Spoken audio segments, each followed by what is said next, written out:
La chispa y en este caso hablando de la reforma laboral porque ya es un hecho, ya es una realidad. Tenemos que saber a dónde nos toca, ¿no? A dónde nos perjudica, en qué situación también, en qué momento, en qué escenario estamos parados y paradas. Vamos a darle, Julia, la bienvenida a Fernando Forio, abogado laboralista. Me voy a autoplagiar. A ver. Ahora para presentarlo, porque en otros ámbitos muchas veces hemos dicho de la parte trabajadora y para mí, a mí me da, digamos, como cierto orgullo en lo particular destacarle eso a Fernando, porque cuando uno piensa en abogados, después tenés que buscar esas especializaciones que se van generando en el ejercicio del oficio. Y cuando hablamos de la especialización en lo laboral, también tenemos que decir, también hay unos que son tremendos truchos y que trabajan para la parte patronal. Entonces pueden ser laboralistas, pero van a buscarle la vuelta para sacar siempre alguna ventaja. Y en la vereda de enfrente lo van a encontrar a Fernando Forio. ¿Cómo estás? ¿Cómo andan? ¿Bien? Bien, gracias por venir.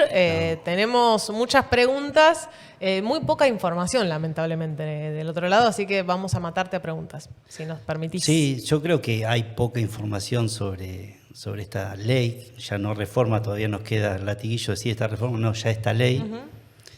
Y el otro día dando unos cursitos en pastelero y en telefónico, yo arrancaba, digo para tomar noción de lo que vamos a hablar ahora, yo decía, ¿cómo podía ser que una ley tan dañina y que cambia el paradigma del derecho laboral, sobre todo de los trabajadores convencionalizados, no tuvo un rechazo, digamos, equivalente al daño que va a causar a la clase trabajadora? ¿Cuál es ese daño? No, el daño es estructural, ya lo voy hablando, pero a la pregunta decís, sabemos poco. Yo creo que sabemos poco, porque si no, nadie puede tener un autoatentado de su vida y en convenios colectivos como el de Luz y Fuerza, la de su familia, que tiene la bolsa de trabajo. Entonces yo creo que sabemos poco de los efectos de esta ley. Y eso es lo que explica que haya salido sin tanta resistencia. Claro. Yo creo que sí, más allá de alguna marcha, pero tenemos que sostener que salió muy fácil, digamos. Bueno, recién Julia preguntaba por lo que nos interesa y lo que queremos difundir, que es específicamente el perjuicio para trabajadores que, por decir una, ¿no? Por tratarse de una actividad de servicio público, pueden ser considerados, por ejemplo, esenciales, y lo que plantea esta nueva ley es que se acota mucho el derecho a la huelga. Sí, directamente queda abolido el derecho a la huelga, teniendo en cuenta que tenés que garantizar el 75% del personal en todas las áreas, o sea que el derecho a huelga queda sin el efecto que la huelga. ¿Cuál es el efecto que intenta producir? Bueno, causar un daño para que ese daño tenga una respuesta del otro lado. Es un efecto de daño la huelga, en resguardo de derechos o en búsqueda de conquista de derechos. O sea que con esta reglamentación quedaría totalmente afuera el derecho de huelga, sobre todo en un sindicato como es el servicio público de energía. Así que mirá si será dañino los efectos que tiene, y ya podemos entrar a ahondar un poquito, que es el fin de la ultraactividad de los convenios. Nosotros acá en Luz y Fuerza Mar del Plata tenemos dos convenios madre: el convenio nacional del año 75, que es el convenio 36/75, y el acta acuerdo del año 94. Cuando vos discutís un convenio colectivo, una conquista de derechos laborales de parte de los trabajadores, tenés que poner en un contexto, digamos, un contexto de fuerza, en un contexto de lucha. Y bueno, yo creo que esto viene pensado y no está mal que lo digamos. Esto no arrancó con mi ley, sino que ya viene produciéndose desde hace muchos años.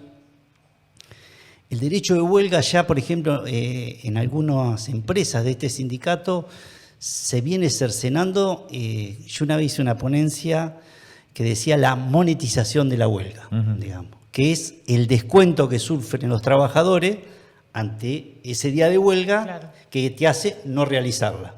Entonces, sin una ley que te lo prohíba, el bolsillo te lo dificultaba. No te digo que te lo prohibía, porque en Luz y Fuerza no lo prohibieron, pero te lo dificultaban, y ya entras en una discusión secundaria, que es cuánto te va a salir ese día de huelga para el derecho que vos vas a defender o que vas a querer conquistar, que puede ser una paritaria salarial o cualquier otro derecho. Al contrario de lo que debería pasar, que es que se vea realmente cuánto pierde el empresario, cuánto significa también que el trabajador o la trabajadora vayan a hacer un paro, cuánto cuesta el laburo. Eso era una discusión hermosa que a principios del siglo pasado los anarquistas, digamos, decían que la huelga, ellos le exigían a los patrones que se la descontaran.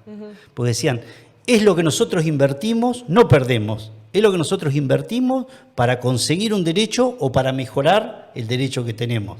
Fíjate cómo se ha ido discutiendo, y yo creo que el capitalismo y la sociedad de consumo que hace que hoy te alcance cada vez menos. Claro, se ha ido retrocediendo. Exactamente, de una manera, pero no solo en la ley, sino cultural, que hoy en día tengas que ver cuánto te va a costar ese día de huelga en vez de cuánto invierto yo para conseguir otros derechos. Está muy bueno el recuerdo porque muchos no teníamos en cuenta. Y también por lo que decía Julia, ¿no? Que es, bueno, un día de paro general, el país deja de producir tanto porcentaje de su Producto Bruto Interno, se intenta acusar a los trabajadores organizados de generarle esa pérdida al país, y en realidad, si hacemos la cuenta al revés, eso es lo que los trabajadores organizados y los demás, los que participan de la medida de fuerza porque lo hayan decidido o porque hayan sido llevados por sus conducciones sindicales, le aportan al país todos los días, ¿no? Si uno hace esa multiplicación por 360 y pico... Esto valemos. Claro, esto es lo que los trabajadores le hacen ganar a los empresarios. El problema que plantea esta ley, incluso antes de que exista la ley, que es lo que decía Fernando recién, es que arranca con descuento. Hasta ahora lo que se logra es que con la discusión se reconozca el valor legal de la huelga y se devuelva esa plata, ¿no? Siempre solemos ver esos títulos grandilocuentes de le van a descontar el día no trabajado a tal sector. Después no nos enteramos con el mismo tamaño de letra que se lo terminan reconociendo y se lo pagan, aunque sea 1, 2 o 3 meses después. Aparece ahí como una especie de amedrentamiento, de amenaza, de castigo a los trabajadores. Pero ahora esta nueva ley lo que plantea es... directamente no lo van a percibir. Y esto tiene que ver en el tema que más vamos a desarrollar, que es la discusión de los convenios colectivos. Digamos, ¿cómo vos te podés plantar a discutir la continuidad de un convenio o un nuevo convenio si tenés cercenada la herramienta fundamental que es el derecho de huelga? ¿Cuál es la herramienta para esa negociación, digamos, ¿no? Entre una parte más débil, que son los trabajadores, sin la fuerza que le puede aportar su gremio, y el otro extremo que son los empleadores? Es que la herramienta por excelencia para la discusión que tienen los trabajadores es la huelga, digamos. Si no, tenés que ir a métodos más ilegales o más irracionales o de mayor violencia, digamos.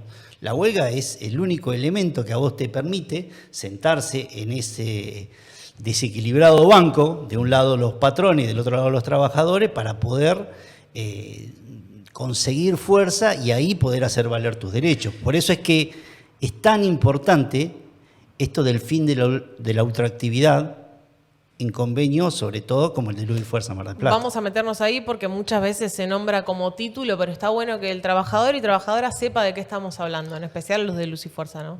Bueno, concretamente la ultraactividad de los convenios es la validez. Date cuenta que acá yo estoy hablando de 2 convenios que tienen del año 75, el año pasado cumplieron 50 años, y el otro del año 94. Más allá de que había algunas reformas mínimas, pero digamos la estructura base de los derechos de los trabajadores de la energía de este sindicato están contemplados con una norma que tiene 50 años y una norma que tiene 40 y pico de años. 40 años. Del año 96 es 40 años. Entonces, lo que nosotros estamos diciendo es, ¿cómo nos vamos a encontrar ante ese fin de los convenios colectivos sin herramientas fundamentales? Y aparte, con una sociedad que vive tildando a que los trabajadores de la energía son trabajadores privilegiados, porque acá en Luz y Fuerza Mar del Plata tenemos un convenio que contempla 18 salarios al año, a diferencia del resto de los convenios que tienen 13 salarios, que son los 12 más el aguinaldo. Bueno, acá con el aguinaldo, la bonificación y los 12 salarios, casi a 18 salarios llegamos. Entonces, ante una sociedad que eso lo ve como un privilegio, que continuamente desde el otro lado del escritorio los empresarios dicen son trabajadores privilegiados, porque ¿por qué les tenemos que pagar 18 salarios y más con la reserva de trabajadores que hay? ¿Por qué tenemos que pagarles el día que se jubilan? ¿Sí? Los demás convenios de las demás ramas, el trabajador se jubila, se acoge al beneficio jubilatorio y no hay que pagarle más. Bueno, acá tenemos nosotros el derecho, que el artículo 9, el artículo 26 del Acta de Acuerdo, que contempla una compensación económica para aquel trabajador, pero no que es un beneficio, no, es un reconocimiento a aquel trabajador que le dio la vida Claro. a una actividad riesgosa. Porque digamos que tengan 18 salarios acá, que tengan un plus vacacional importante, que tengan ese retiro importante, es porque son trabajadores altamente calificados y trabajadores que se están exponiendo al riesgo continuo. En esta casa yo hace muchísimos años que estoy y he asistido a cualquier cantidad de muertes, trabajadores que han quedado, digamos, me vienen casos puntuales de amigos porque... Muy lastimados. Muy lastimados, entonces decís, es irreparable ese daño. Entonces ese es el sentido. Y de nuevo lo que decía Julián antes, es lo que hacen ganar también, porque la retribución en todo caso, con el nombre que tenga, que excede el haber salarial de cada mes, también está en función de la renta, ¿no? que pueda tener ese lugar de trabajo.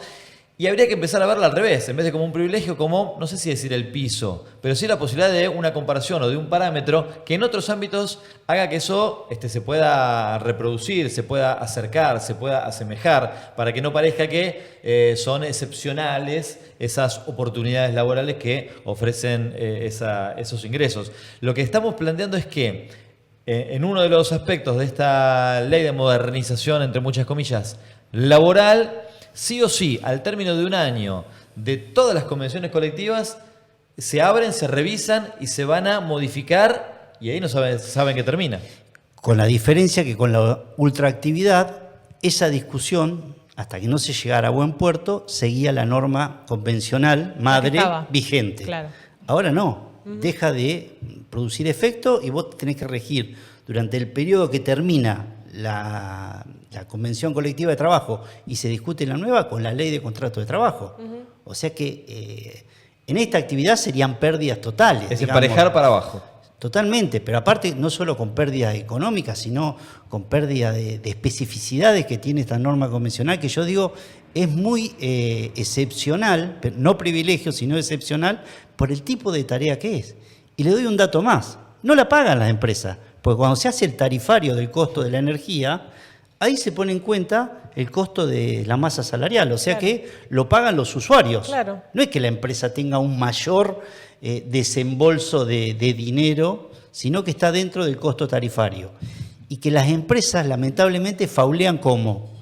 A través de las contratistas. O sea que la ley se viene flexibilizando desde hace mucho tiempo, lo que se hace ahora es institucionalizarla o legalizarla en una nueva norma que le da todos los privilegios a la parte empleadora. Y casi ningún margen para que el trabajador y la trabajadora puedan salir a defenderlo. Y te quiero preguntar eso, ¿no? Si hay algún tipo de forma de revertir esto, digo, a nivel judicial. Hemos escuchado unos amparos y demás, pero ¿se puede revertir?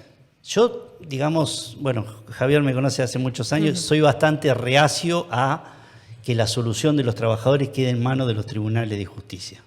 Digamos, sobre todo teniendo en cuenta, y no hay que hacerse el distraído ni el tonto, con la Corte Suprema que tenemos. Sí, claro. Digamos, no es la Corte de la primera década del año 2000. Es una Corte de 3 miembros, totalmente desnaturalizada, raliada.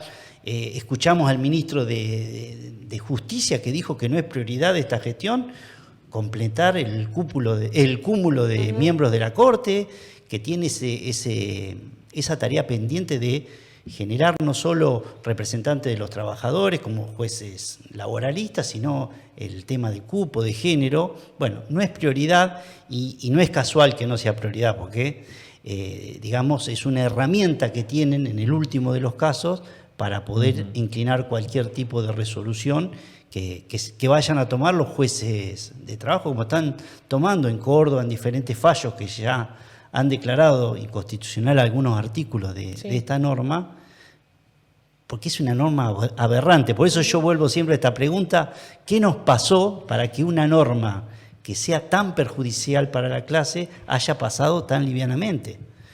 Hoy me estaban consultando de cómo la gente del subte, de los metros delegados, que bueno, son amigos de Luz y Fuerza y siempre hacemos interconsulta, cómo podía ser que un trabajador que tiene que ir a un juicio a reclamar un crédito laboral, o sea que se lo deben, demuestra que se lo deben, que tiene razón y puede el empleador pagarlo en 6 cuotas o en 12 cuotas.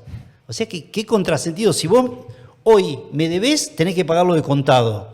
Pero si yo no te pago y voy a juicio, tengo la posibilidad de pagarlo en cuotas. Obviamente que va a ser anticonstitucional esa norma. Primero porque aparte únicamente pasa eso en el derecho del trabajo. No pasa en el derecho civil, no pasa ni nada. Únicamente en el derecho del trabajo, que un crédito que el trabajador logra demostrar con todo lo difícil que es afrontar un juicio laboral, tener que esperar, bueno, puede hacerlo, llega a buen fin y tenés la posibilidad de pagarlo en cuotas, digamos. Que eso también está dirigido a la hora de negociar. Cuando negociemos una nueva norma convencional.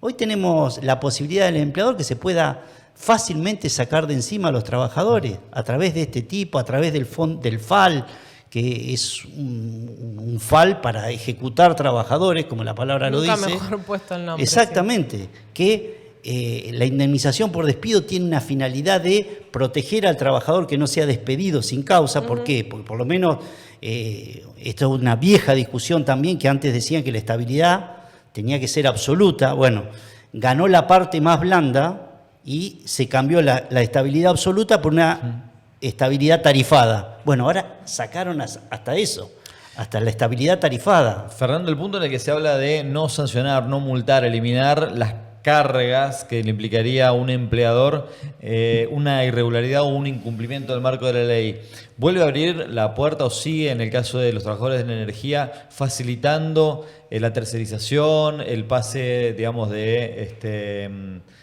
tareas que están convencionalizadas afuera de convenio? Obviamente, y aparte con un agravante, que esta ley le saca la responsabilidad a la empresa directa, a la empresa madre, digamos. Por ejemplo, en este caso, a la empresa distribuidora de energía, sea una empresa, sea una cooperativa, digamos, que hoy tiene que desarrollar de manera directa a los trabajadores y bajo el convenio colectivo, pero eso porque lo establece el órgano de aplicación, que es el OSEBA, no solo el Ministerio de Trabajo, sino que el OSEBA dice que las tareas de energía tienen que ser llevadas adelante por trabajadores convencionalizados en el convenio de la energía. Bueno, hoy lo hacían en fraude a la ley a través de empresas tercerizadas. Hoy la ley no le da ningún tipo de responsabilidad a esa empresa madre, distribuidora de energía, en el caso de trabajadores tercerizados. O sea que fíjense el daño que produce y el incentivo que le da a seguir tercerizando trabajadores. Vos planteaste la situación de, no sé cómo llegamos a esto, si tuvieras que hacer un análisis con tu experiencia y hablando también siempre con los trabajadores, los delegados, ¿por qué crees que llegamos a esta situación de silencio y hasta casi de defensa de algunos? Yo creo que hay múltiples causales, pero yo vengo hablando hace muchos años de la flexibilización de hecho. ¿Qué es la flexibilización de hecho? Lo que pasa en lo cotidiano, en el día a día. Y creo que algo que se desató, sobre todo en sindicatos fuertes como esto, es la sociedad de consumo. Hace 40 años los trabajadores acá trabajan 6 horas y 7 horas, con buenos salarios, o sea que les alcanzaba la plata, tenían tiempo de militar, o tenían tiempo en los sindicatos, o tenían tiempo de nivel de ocio. La sociedad de consumo, ¿qué te pasa? Te pasa a vos, te pasará a vos, Javier, me pasa a mí. Vos vas ganando más, vas gastando más. Porque el nivel de satisfacción en el sistema es infinito. Entonces, vos tenés trabajadores calificados, como son los de Luz y Fuerza, no estoy diciendo todos los casos, pero en muchos casos, que aparte de este trabajo, tienen otro trabajo más de manera particular. Y cuando vos tenés otro trabajo, vas ingresando nuevo ingreso, pero vas ingresando nueva demanda. Entonces, esa zanahoria se va corriendo y me parece que eso va llevando a que el trabajador sea cada vez más individualista por estar más ocupado. Esto es una teoría mía, no estoy diciendo Sí, claro. de que sea así, lo hablo en base a los diferentes sindicatos que estoy. Menos participación sindical, menos Yo te presencia en la calle. Te Y puedo defensa asegurar de que los tenés. propios derechos. Yo estoy en 5 o 6 sindicatos que ganan todos diferentes y todos están endeudados. Entonces, eso quiere marcar que la sociedad de consumo te hace consumir más por más que ganes. Y eso te quita, digamos, el objetivo de un trabajo, que es que el salario sea mínimo, vital y móvil, que te alcance para vivir, para moverte y para tu vida. Y entres en una sociedad de consumo que tengas que ir cambiando el auto, ir a un mejor auto, a irte de vacaciones cada vez más lejos. Y eso hace descuidar la raíz o digamos, o el sentir de trabajador de decir, tengo un montón de derechos que alguien lo conquistó en algún momento. Y no es que los heredé, no es que me lo dio el patrón de bueno que es. No, hubo una conquista. Fue muy significativo una asamblea que hubo acá en Mar del Plata, en Luis Fuerza Mar del Plata, perdón, hace poco, antes de que se sancionara la ley, cuando era un proyecto de ley, y que decíamos en la asamblea, qué pocos somos.